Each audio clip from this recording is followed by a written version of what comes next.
পাবনা জেলা ইছামতি নদী খনন করার ফলে সাইডের বসতবাড়িগুলো অনেক ক্ষতির মুখে পড়েছে। এই যে বসতবাড়ির সাইডের যে পাড় ছিল সেই পাড়টি ভালোভাবে বাঁধা হয়নি, যার কারণে এই বৃষ্টিতেই পাড়গুলো ধসে পানিতে বিলীন হয়ে যাচ্ছে। আর আমাদের অনেক বসতবাড়ির রান্নাঘর, টিউবওয়েল, বাথরুম সব কিছু ধসে নদীতে চলে গেছে অলরেডি। এটা একমাত্র পানি উন্নয়ন বোর্ডের গাফিলতির কারণে আমাদের এই ক্ষতির মুখে পড়তে হচ্ছে।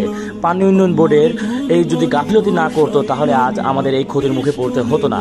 এটা হচ্ছে আতাইকুলা থানা, মাদপুর বাজারের পাশে জগন্নাথপুর গ্রাম। একমাত্র তারা এই গাফিলতি করেছে, যার কারণে আমাদের এই ক্ষতির মুখে পড়তে হচ্ছে। আমাদের বসতবাড়ির বড় ঘর, বিল্ডিং অবধি পর্যন্ত চলে গেছে এই ভাঙন। আমরা কিভাবে যে এই বসতবাড়ি টিকিয়ে রাখবো ভেবে পাচ্ছি না।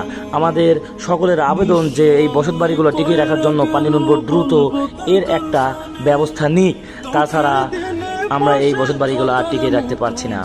দেখেন, যদি এই পানি উন্নয়ন বোর্ড যদি গাফিলতি না করতো তাহলে ইনশাল্লাহ এই ক্ষতিটা আর হতো না।